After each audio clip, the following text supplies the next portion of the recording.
사무엘상 8장 4절에서 9절까지 말씀이 되겠습니다. 사무엘상 8장 4절로 9절 다 같이 한 목소리를 합독하시겠습니다. 이스라엘 모든 장로가 모여 라마에 있는 사무엘에게 나아가서 그에게 이르되 보소서, 당신은 넓고 당신 아들들은 당신의 행위를 따르지 아니하니 모든 나라와 같이 우리에게 왕을 세워 우리를 다스리게 하소서 한지라. 우리에게 왕을 주어 우리를 다스리게 하라 했을 때에 사무엘이 그것을 기뻐하지 아니하여 야훼께 기도하며 야훼께서 사무엘에게 이르시되 백성이 내게 한 말을 다 들으라. 이는 그들이 너를 버림이 아니요 나를 버려 자기들의 왕이 되지 못하게 함이니라. 내가 그들을 애굽에서 인도하여 낸 날부터 오늘까지 그들이 모든 행사로 나를 버리고 다른 신들을 섬김같이 내게도 그러하는도다. 그러므로 그들의 말을 듣되 너는 그들에게 엄히 경고하고 그들을 다스릴 왕의 제도를 가르치라. 아멘. 자, 이 말씀으로 우리에게 왕을 주소서라는 제목으로 연의 말씀을 나누겠습니다. 오늘 본문 사무엘상 이 8장은 이스라엘 역사 문헌 속에서 기록한 것 중에 정말로 중요한 위치에 있습니다. 왜냐하면 이스라엘 나라 공동체는 사람들이 주관해서 어떤 시스템을 만들고 자기들의 삶을 영위한 것이 아니기 때문에 그렇습니다. 그들은 출애굽하면서 하나님의 인도하시는 그 손길을 따라갔습니다. 가라 그러면 갔고 쓰라 그러면 썼고 온전히 하나님이 왕이었고 하나님이 모든 것을 주관을 했습니다. 이런 상황 속에서 이스라엘 백성들이 사무엘에게 와서 사무엘이 늙었다는 거죠. 당신 늙었습니다. 젊은 종을 세웁시다. 이런 겁니다. 늙었고 당신 아들들은 당신 뒤를 따르지 않습니다. 이러면서 사무엘에게 왕의 제도를 달라고 장로들이 모여서 요청을 했습니다. 사무엘이 여태까지 자기 신앙생활을 한 것 중에 이런 시스템이 있을 수 없다고 생각한 나머지 너무 마음이 이렇게 불편했어요. 불편했지만 어떻게 된다 안 된다 자기 스스로 결정할 수는 없지 않습니까? 사무엘은 늘 결정할 때 하나님이 하라고 그러면 하는 거고 하지 말라고 그러면 안 하는 그런 종이었기 때문에 하나님께 물어봤습니다. 하나님께 물어봤더니 하나님이 대답을 해줍니다. 세 가지로 요약할 수 있습니다. 이것을 통해서 정말 하나님 아버지 마음이 뭔지 그리고 우리가 신앙생활을 어떻게 해야 되는지를 정확하게 지적해주고 가르쳐주는 내용이 사무엘상 8장 내용입니다. 너무 중요한 거죠. 이 사무엘상 8장은 좀 깊이 묵상하셔야 돼요. 정말로 하나님이 무엇을 원하고 계시면서 이 말씀을 하시고 있는지를 우리 깊이 읽고 묵상해야 되지 액면 그대로 받아들이면 우리 신앙생활이 하나님이 이끄시는 그 안에서 깊이 들어가지 못할 수 있습니다. 세 가지로 오늘 말씀을 합니다. 세 가지 말씀하기 전에 먼저 그들이 요구한 걸 한번 볼까요? 사무엘상 8장 5절에 있습니다. 한 목소리로 천천히 읽겠습니다. 그에게 이르되 보소서, 당신은 넓고 당신 아들들은 당신의 행위를 따르지 아니하니 모든 나라와 같이 우리에게 왕을 세워 우리를 다스리게 하소서 한지라. 모든 나라와 같이 그랬습니다. 모든 나라와 같이. 이미 벌써 생각이 다르죠, 그죠? 이들은 어떻게 살아왔죠? 하나님이 모세를 통해서 이 백성들을 끌고 와라. 그들이 나를 예배할 거다. 내가 그들에게 하나님이 될 거다. 쉽게 말하면 왕이 될 거다. 그들의 삶을 내가 다스릴 거다. 이렇게 해서 시작한 민족입니다. 그러면서 족장까지 잘 오다가 사사시대에서부터 가서 하나님을 마음에 두기를 거부합니다. 왕이 없더라. 그 말은 왕이 없으므로 자기 생각대로 움직였더라. 이 사사시대에 있지 않습니까? 사사시대에 끝날 즈음에 이들의 문화는 하나님의 마음에 두기를 싫어했습니다. 그래서 이것을 사무엘에게 우리가 우리를 스스로 세울 수 있는 나라를 다른 나라들처럼 그렇게 만들면 좋겠습니다. 이 요구예요. 사무엘 하나님께 기도했습니다. 어떻게 할까요, 하나님? 하나님이 이렇게 응답을 해줬습니다. 응답하시면서 뭐라고 말씀하신다면, 첫째로 백성들이 잘못 요구하고 있다. 백성들이 잘못된 요구를 하고 있는 거죠. 그 말씀을 사무엘상 8장 7절 한번 보실까요? 하반절, 사무엘상 8장 7절 하반절을 자막을 통해서 이렇게 했습니다. 이는 그들이 너를 버림이 아니요 나를 버려 자기들의 왕이 되지 못하게 함이니라. 이들이 구하는 것은 너한테 대적하는 게 아니라 나를 대적하는 거다. 이들이 구하는 것은 정말로 자기 마음에 하나님을 왕으로 두고 싶은 마음이 아니기 때문에 구하는 거다. 장로들이 요구하는 것을 깨뜨려 보는 거죠. 그럼 하나님이 왕이 되지 못하도록 자기 스스로 만들겠다는 그 말씀입니다. 8장 8절 보실래요? 사무엘상 8장 8절 이렇게 이야기합니다. 다 같이 읽겠습니다. 내가 그들을 애굽에서 인도하여 낸 날부터 오늘까지 그들이 모든 행사로 나를 버리고 다른 신들을 섬김같이 내게도 그리하는도다. 하나님의 이 아픈 마음이 그대로 이렇게 나오는 거죠. 끝까지 내가 그들을 섬겨주고 이끌어주고 보살펴줬는데 이 이스라엘 백성들은 계속해서 나를 버리고 눈에 보이는 신들을 쫓아간다는 거죠. 나를 버리고 눈에 보이는 신들을 쫓아간다. 이건 오늘 현대에서는 어떻게 해석할까요? 여러분 어떠신가요? 이 세상에 정말로 살기 위해서는 뭐가 필요하죠? 묻는 게 바보죠. 돈이죠. 돈. 특별히 미국에 오니까 그렇더라고요. 애들 공부시킨 돈 없이는 안 되더만요. 독일에서는 그래도 좀 제가 이 부분에 있어서는 많이 자유로웠어요. 왜냐하면은 대학 들어가도 뭐 등록금 문제는 아무 걱정 없었거든요. 그러니까 돈을 모아야 되겠다는 생각은 제가 12년 동안 독일에서 한 번도 안 해봤습니다. 그러나 이렇게 살면 된다는 그것이 너무 강했어요. 학비를 다 대주니까 국가에서 박사학위 받을 때까지 저 역시도 국가의 장학금으로 다 공부를 합니다. 유학생도 그렇게 혜택을 줘요. 이렇게 길들여져 있다 보니까 한국에 오니까 한국의 학비도 어마어마하지 않아요. 그런데 미국 오니까 이건 뭐 상상할 수 없는 학비예요. 그러니까 마음속에 느끼는 게 요새는 야 정말로 이 돈이 힘이구나. 정말 강한 힘이다. 어떨 때는요 하나님보다 돈이 더 강한 것 같아요. 어떠세요? 내게 능력 주시는 자 안에서 내가 뭐든 살 수 있다고 외치는데 요새는요 내가 돈 안에서 내가 뭐든 살 수 있다. 이런 게 막 터져 나올 때가 있습니다. 이게 우리들이 함정에 빠지기 쉬운 상황 아니겠어요? 정말 돈이 필요해요. 돈 없이 어떻게 삽니까? 그런데 그 돈은 하나님 품 안에 있다는 사실 우리가 많이 있습니다. 그죠? 하나님이 다 가지고 계신다는 것. 하나님의 것이라는 것. 그러니까 하나님 안에서 나온다는 거죠. 그래서 무에서 유를 창조하고 그런 거 아니겠습니까? 그리고 우리는 꿈을 먹고 사는 자들이잖아요. 하나님이 주시는 꿈을 향해 달려가는 자들 아니겠습니까? 그럼 하나님이 주인이 되시면은 간섭하시고 다스리시고 필요한 거 채워주시는데 우리가 그 속에 잠기지 못하니까 자꾸 눈에 보이는 것에 끌려갈 수밖에 없다는 얘기입니다. 그래서 그들이 그러죠.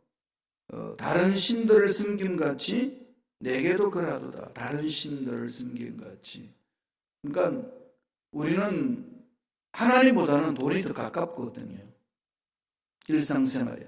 슈퍼마켓 가면 하나님 가까워요? 돈이 가까워요? 우리 일상생활에서는 돈이 가깝습니다. 그래서 이 세상에는 법보다는 주먹이 더 가깝다고 그러잖아요. 그냥 화난 거 그냥 한 대 갈겨야지 풀어진다는 거죠. 이런 데서 늘 사회 공동체에 문제가 있고 인간관계에 문제가 있는 거 아니겠습니까? 하나님과 우리의 관계도 바로 그렇습니다. 이것을 하나님은 꿰뚫어 보는 거죠. 우리 심성을. 우리도 그럴 수 있어요. 교회 내에서도. 교회 재정이 약하면은 일꾼들이 힘 빠져요. 제일 힘 빠지는 사람 누구겠어요? 목사가 힘 빠지더라고요. 그래서 내게 능력 주시는 자라서 내가 무엇을 할 수 있다 이게요. 허공에 그 뜬구름 잡는 것 같아요. 아찔한 순간이 저를 강타할 때 있습니다. 여러분 어떠신지 모르겠어요. 그래서 이 부분을 하나님 지적해 주는 건 잘못 구하고 있다. 하나님이 주인이 되어야 되는데 눈에 보이는 것에 끌려가는구나. 이걸 지적해 주고 두 번째, 그럼에도 불구하고 하나님은 허용을 해줍니다. 하나님의 허용이 있어요. 이게 지금 어떻게 해석해야 될까요? 여러분 이 부분 우리 신앙생활에 정말로 잘 새겨야 됩니다. 그러니까 왕정제도를 허용하는 거예요. 하나님 보시기에는 왕정제도 그 자체가 다 악하다라고 보지 않았다는 것을 볼 수 있잖아요. 뭐가 악하다는 거죠? 시스템의 문제가 아니라 마음이 문제라는 거죠. 그 사람의 마음이 문제라는 거죠. 하나님을 부정하는 시스템, 공산주의는 문제가 되지만은 하나님을 부정하지 않는 시스템, 그런 부분들은 하나님이 세상 시스템에 대해서 그렇게 왈가불가한 문제 아니라는 얘기입니다. 그러니 왕정제도, 이거 자체만을 하나님 부정하는 것 아니라는 걸 봅니다. 볼까요? 사무엘상 8장 7절입니다. 다 같이 한 목소리를 읽겠습니다. 야훼께서 사무엘에게 이르시되 백성이 내게 한 말을 다 들으라. 하나님 허락하신 거거든요. 백성들이 요구하지 들어주라는 거예요. 그리고 8장 21절 22절에 가면 같은 말을 합니다. 계속 이제 설득도 하고 이야기하면서도 결론적으로 이런 말씀을 해주셔요. 다 같이 한번 읽어보실래요? 사무엘이 백성의 말을 다 듣고 야훼께 아뢰매 야훼께서 사무엘에게 이르시되 그들의 말을 들어 왕을 세우라 하시니 사무엘이 이스라엘 사람들에게 이르되 너희는 각기 성읍으로 돌아가라 하니라. 그들이 원하는 대로 그대로 해주라는 거죠. 이건 뭘까요? 하나님의 허용, 일시적인 허용, 그런 허용적인 섭리다 그런 거죠. 허용적인 섭리 안에는 심판이 있습니다. 우리가 잘못 구하자 땡깡을 부르면은 하나님이 그렇게 부르짖는 그대로 가도록 놔둘 때 있어요. 왜 그럴까요? 훈련시키기 위해서. 안 된다는 것, 그 길로 가면 안 된다는 것 아시는데도 놔두실 때 있어요. 그 길로 가가지고 낭패를 당하고 이게 아니라는 것을 깨닫고 돌아서기 위하여. 탕자 비유에서 주님이 그것을 말씀하시죠. 둘째 아들의 아버지한테 조릅니다. 살아계시는데 유산을 달라는 거잖아요. 이런 호로 자식이 어디 있어요? 장남도 둘째가 달라는 겁니다. 자기 목 챙겨 달라는 거죠. 어차피 아버지 죽으면 줄 건데 미리 달라는 거죠. 그렇게 부르짖는 그 아들에게 아버지가 어떻게 아주 줍니다. 왜 주셨을까요? 주고 나서 성경 나중에 그 성경 쭉 보면은 아버지는 아들이 돌아오기를 끊임없이 문을 열어놓고 기다렸다 그렇게 말씀합니다. 자기가 혼자서 돈을 가지고 쓰고 돌아다니는 그 자체에 잘 될 것 같지만 안 된다는 것을 이미 그 마음에는 노심초사 기다리고 있는 거 아니겠어요? 낭패하고 돌아오면 다 받아주겠다는 거. 하나님의 허용적인 뜻에서 일시적으로 허용할 때 있습니다. 시스템의 변화가 아니고 뭘 가르치려고 그러는 거죠? 마음의 변화다. 그런 스피릿을 바꿔야 된다는 거죠. 마음을 바꾸지 않고서는 결코 하나님의 기뻐하시는 할 수 없다는 겁니다. 이게 우리 신앙생활에 중요한데 우리는 이걸 깨닫기가 정말 쉽지 않습니다. 낭패를 다 내봐야 아는 일들이 얼마나 많은지 모릅니다. 좋다고 막 달려갔는데 가보니까 아니라는 거죠. 왜 내가 목숨을 달려왔을까? 깨닫고 돌아오는 거죠. 이런 것을 하나님이 허용을 해주실 때 있으세요. 이런 것들을 우리들은 피하면 어떻게 되겠어요? 고집을 내려놓는 게 중요합니다. 하나님께 정말로 솔직하게 어떤 상황이든지 제가 수용하겠습니다라고 하는 그 마음 자세가 중요합니다. 그것 없이 내가 계획을 세우고 이걸 이루어야 되겠다 몸부림치면은요, 허용을 해요. 그게 응답인 것처럼 착각할 때 있습니다. 그런데 낭패를 당하죠. 오늘 이스라엘 백성들이 뭐라고 그럽니까? 모든 나라와 같이 왕의 제도를 세우겠습니다. 이거잖아요. 하나님 뭘 원하고 있죠? 하나님과 함께 이래야 되는데, 하나님이 주인이고 하나님이 내 인생을 이끌어 가시길 원합니다. 이게 돼야 되는데, 모든 나라와 같이 다른 사람들이 사는 모습이 이렇게 탐이 나는 거고, 다른 사람 같이 사는 것에 끌려가는 겁니다. 세상을 닮아가는 거죠. 잘못된 상황 판단하고 잘못되게 자기 아집을 가지고 부르짖을 때 찾아오는 낭패입니다. 이럴 때는 어떻게 되죠? 하나님께 자꾸 질문하셔야 돼요. 결정하기 전에, 또 결정했단다 할지라도 하나님 이게 정말 옳은 것입니까? 정말 가르쳐달라고 정말 계속해서 물어야 됩니다. 그 하나님 시키신 일을 부정하는 게 아니고 올바른 길로 가기 위한 하나님 앞에 매달림이에요.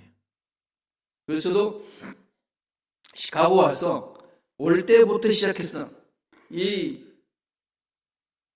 태평양을 넘어오는 그 비행기 안에서부터 2012년 6월 셋째 주일날 그 어느 순간부터 물었습니다. 하나님 어떻게 해야 됩니까?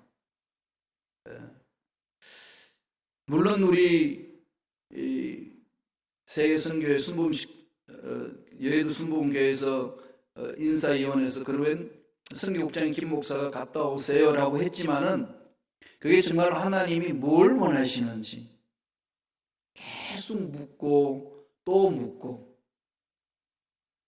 그 자리를 피하고 싶은 마음도 물론 있었겠죠, 그죠? 그러나 근본적으로 피한다 안 피한다 문제가 아니고 그 속에서 하나님 정말 원하시는 게 뭔지, 지금도 역시 마찬가지입니다. 그러면 저의 잘못된 생각을 많이 하나님 고쳐주시거든요. 시행착오를 많이 줄여줍니다. 하나님 안에서 달려갈 수 있죠. 뜻을 구하는 것, 묻는 기도, 이 정말 중요합니다. 그러면 살아계신 하나님은 우리의 묻는 기도를 응답하시는 분이셔요. 내가 마음이 열려 있는 대로 내 의지를 하나님 앞에 내려놓고 뜻을 묻는 그 마음, 그 속에 하나님이 임재하시거든요. 이건요 끊임없이 부르짖어야 돼요. 아까도 말씀드렸지만 하나님의 길을 안 가겠다는 게 아니고 일을 안 하겠다는 게 아니고 정말로 하나님이 원하신 일을 하고 싶습니다. 그 자세잖아요. 이스라엘 백성들이 장로들이 그렇게 물었다면 어떻게 하나님이 이루셨을까요? 올바른 길을 인도해 주시지 않았지 않겠습니까? 그렇게 하지 않겠었어요? 분명히 그렇게 하셨을 겁니다. 그런데 이스라엘 백성 장로들은 다른 나라들 같이 그렇게 해달라는 거예요. 다른 나라들 같이 그렇게 이방인들이 하나님을 섬기지 않는 이방인들이 만들었던 시스템으로 가고 싶다는 겁니다. 그 얘기는 하나님 손 떼세요. 하나님 손 떼시고 우리끼리 해보겠습니다. 한번 달려가 볼 테니까 이 시스템을 허용해달라는. 그러니까 오케이, 시스템은 좋아, 가. 그런데 이미 그 마음속에 하나님을 주인으로 삼아야 돼. 이 부분을 경력하게 말씀하는 거죠. 그게 세 번째 주시는 메시지입니다. 세 번째, 선택에 대한 책임을 지라는 거죠. 선택에 허용을 하는데 네가 선택한 것에 대해서 책임을 져. 이게 성숙한 어른들이 해야 될 자세 아니겠습니까? 미성년자는 선택에 대해서 책임권이 없잖아요. 부모가 있지 않습니까? 그러나 성인이 되는 순간부터는 자기가 무엇을 선택했든지 그 선택에 자기가 책임을 지는 것이 성인입니다. 어른이죠. 하나님 앞에 올바로 서서 하나님의 자녀답게 살아갈 수 있는 것은 자기가 기도하고 선택한 것에 책임을 지라는 겁니다. 그러면서 성숙한 자는 그러잖아요. 성숙한 자는 주체성을 회복하는 거예요. 나는 나로서 살아야 됩니다. 하나님 앞에서. 내가 나의 주체성을 회복하기 위해서는 하나님과 관계를 맺어야 돼요. 김일성 주체 사상이 철학적으로 풀지 않나요? 하나님을 몰아내는 겁니다. 하나님 없어요. 그건 완전히 무신론적이죠. 유물론 사상에서 이루어진 주체 사상입니다. 그건 하나님이 없는 주체지만 그건 허무잖아요. 하나님이 없는 인간의 주체는 허무예요. 그러니까 어디로 가야 되죠? 진정한 우리의 주체는 내가 나 되면 하나님을 만날 때 가능합니다. 내가 누군지, 왜 사는지, 어디로 가야 되는지는 내가 하나님을 만날 때 아는 거죠. 그걸 정확하게 알면 아무리 연세 들어도 허무하지 않습니다. 아무리 내 삶이 지금 지나고 살 많고 살 날이 얼마 남지 않으면 허무하지 않는 거죠. 늘 하나님과 동행하는 삶이기 때문에. 왜? 영원한 하나님이 계시기 때문에. 이미 죽음을 극복한 자이기 때문에 어떤 상황이 던져져도 두려워하지 않냐고 당당합니다. 그게 하나님 안에서 자기 됨됨이를 만들어가는 주체의식이잖아요. 그 속에 진정한 자유가 있습니다. 진리를 알지니 진리가 너희를 자유케 하리라. 주님과 함께하는 거죠. 이스라엘 백성들한테 다른 나라처럼 선택하겠습니다 했을 때 오케이 들어주라 그러죠. 그러면서 하나님이 사무엘에게 이런 말씀을 줍니다. 사무엘상 8장 9절 말씀이에요. 다 같이 읽겠습니다. 그러므로 그들의 말을 듣되 너는 그들에게 엄히 경고하고 그들을 다스릴 왕의 제도를 가르치라. 엄히 경고하고 왕의 제도를 가르치라. 왕의 제도를 세워서 가면은 문제점이 있다는 걸 이야기하는 거예요. 인간이 주체가 되기 때문에 사람은 권력을 쟁취하면은 자기가 최고의 자리를 올려놓습니다. 그럼 내 위에 하나님이 없는 거고 내가 하나님 자리에 들어서는 거죠. 내가 하나님처럼 살게 됩니다. 이스라엘 왕들이 그랬죠, 나중에. 그래서 북쪽 이스라엘은 완전히 그 짓을 했지 않습니까? 그럼 망해버렸습니다. 이걸 이미 경고하라는 거죠, 하나님이. 이스라엘 역사를 통해서 하나님 주시는 교훈이 그러지 않나요? 그래서 나중에 하나님이 이 왕의 제도를 통해 가지고 너들 좋다고 세우는데 그 이후에 어려운 일들이 많이 있을 것이다 그러면서 그것이 왕의 마음속 하나님이 없게 되면은 너희들이 부르짖어도 나는 응답하지 않는다. 이 말씀을 주셔요. 8장 18절이에요. 자, 사무엘상 8장 18절 보실래요? 다 같이 읽겠습니다. 그날에 너희는 너희가 택한 왕으로 말미암아 부르짖되 그날에 야훼께서 너희에게 응답하지 아니하시리라. 훗날 이런 경고가 솔로몬 이후에 두 나라 나눠지잖아요. 르호보암과 여로보암. 그죠? 르호보암은 남쪽, 유다 지파와 베냐민 지파가 예루살렘을 수도로 하고 유다 나라를 그대로 가고, 북쪽 사마리아의 중심으로 해서 여로보암 왕이 거기서 세웁니다. 문제가 뭐가 있나요? 왕이 됐으니까 자기가 군림해야 됩니다. 그러니까 북쪽에 있는 사람들이 남쪽에 가서 절기 때마다 예루살렘에서 제사를 드리니까 위기를 느끼는 겁니다. 이들이 나가면은 북쪽 이스라엘 깨진다고 생각했기 때문에 그가 따로 신당을 만듭니다. 단에도 만들고 사마리아도 만들고 베델도 만들지 않습니까? 사마리아에서 중심으로. 그래서 그들의 정통성은, 북쪽 이스라엘 정통성은 남쪽에 내려가서 예루살렘에 제사를 드리지 않아도 된다라고 하는 것, 그게 그들의 왕이 왕되는 것에 대한 정통성이었습니다. 예루살렘 내려가지 않고 사마리아에서 거기서 제사를 드리는 거죠. 누가 그렇게 만들었죠? 스스로. 그러니까 북쪽 이스라엘 왕들은 자기 마음에 하나님이 왕이었고 자기가 왕입니다. 이미 경고했거든요. 사무엘 이런 일이 있을 거다. 응답하지 않는다. 어떻게 했습니까? 그래서 BC 722년에 망했잖아요. 그리고 북쪽 이스라엘의 왕이 왕되기 위해서는 그 정통을 세워줘야 되잖아요. 그거 무시하면 왕의 자리 차지할 수 없습니다. 그건 다 우상숭배했어요. 북쪽 이스라엘은. 그래서 아수르한테 망했습니다. 남조는 유다는 어떠나요? 마찬가지예요. 그 중에 하나를 잘 섬기는 왕들이 몇 명 일어났어요. 이런 요시야 왕이라든지 여호사밧 왕이라든지 이런 왕들은 정말로 신실한 왕들이라 가지고 하나님이 왕이었어요.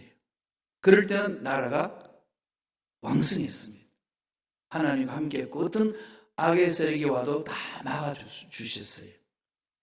그런데 시스템 자체가 문제가 아니고 뭐가 문제라는 거죠? 그 시스템 안에 사람이 문제라는 거죠. 사람입니다. 사람이 문제잖아요. 칼막스는 그걸 못 봤습니다. 칼막스는 사회 분석을 너무 잘했어요. 천재지 않습니까? 분석을 정확히 해서 함께 살자. 너무 멋진 말입니다. 그런데 사도행전 2장 42절에서 47절의 내용을 가지고 공산당 이론을 만들었습니다. 그런데 그 내용은 뭘까요? 성령이 운행하십니다. 성령이 운행하셔서 성령이 우리를 자유롭게 만들어주는, 서로 공유하고 서로 세워주고 서로 높이는 거죠. 서로 그렇게 해서 나눔이 있는데 이것을 시스템으로 만드는 거죠. 성령은 없이, 하나님이 없이, 예수님 없이, 삼일체 하나님은 자기 마음속에 빼버리고 인간 시스템을 만드는 거예요. 그게 망하지 않습니까? 망해요. 여러분 망합니다. 그럼 중국은 망할 것 같으니까 자꾸 바꾸잖아요. 미국 저렇게 가면 망하게 되어 있어요. 하나님을 대적해서 살아남은 나라는 없습니다. 하나님이 때가 되면 만져주시거든요. 오늘 이스라엘 나라의 역사를 통해서 우리는 알고 있습니다. 그 당시 사무엘이 하나님으로부터 그 말씀을 받습니다. 그날에 너희는 너희가 택한 왕으로 말미암아 부르실 때 그날에 야훼께서 너희 응답하지 아니하시리라. 너희들이 책임져야 돼요. 그러면 어떻게 되죠? 하나님께 묻고 하나님이 확신을 줄 때 선택하고 달려가는 거죠. 이게 늘 저와 여러분 신앙생활의 핵심이 되어야 됩니다. 사무엘상 8장 19절 20절 다 같이 보겠습니다. 다 같이 읽겠습니다. 백성이 사무엘의 말 듣기를 거절하여 이르되 아니로소이다. 우리도 우리 왕이 있어야 하리니 우리도 다른 나라들 같이 되어 우리의 왕이 우리를 다스리며 우리 앞에 나가서 우리의 싸움을 싸워야 할 것이니이다 하는지라. 그러니까 하나님이 없어도 우리가 왕 중심으로 나를 만들어가지고 적군들과 싸우면 이길 수 있습니다. 이겁니다. 교만이 극치를 달리는 거죠. 그럴 때 다 낭패하잖아요.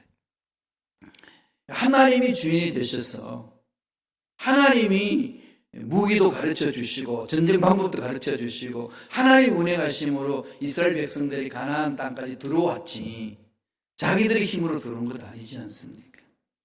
우리가 살만하면은 이럴 수 있습니다. 이럴 때 정말로 정신 바짝 차리고 하나님 앞에 부르짖어야 돼요. 하나님 가르쳐 주옵소서. 하나님 말씀하여 주옵소서. 잘 선택하고 그 선택한 것에 대해서 참 자유를 맛보며 하나님 일을 감당함으로 주님 만났을 때 자자 칭찬던 일꾼들 되기를 원합니다. 성령이여 역사하여 주옵소서. 그래서 하나님이 내 인생의 왕이 되시옵소서. 그렇게 부르짖으면서 하나님을 왕으로 모시고 섬기시기를 간절히 축원합니다. 기도하겠습니다. 하나님 감사합니다. 오늘도 우리에게 귀한 은혜의 말씀을 생각할 수 있도록 축복해 주시니 감사합니다. 하나님이 이스라엘 백성들을 건지셔서 가나안 땅으로 가게 하시고 하나님과 더불어 살 수 있도록 길을 열어주셨는데 교만해서 하나님의 말씀을 등지고 자기 생각대로 살아갔던 그들의 삶을 통하여 우리의 삶을 돌아봅니다. 하나님 여기까지 이끌어주신 하나님 은혜 감격하며 감사하며 하나님 일을 잘 감당할 수 있도록 하나님 말씀에 순종하며 하나님을 왕으로 섬기며 나아가는 우리가 되게 성령이여 역사하여 주시옵소서.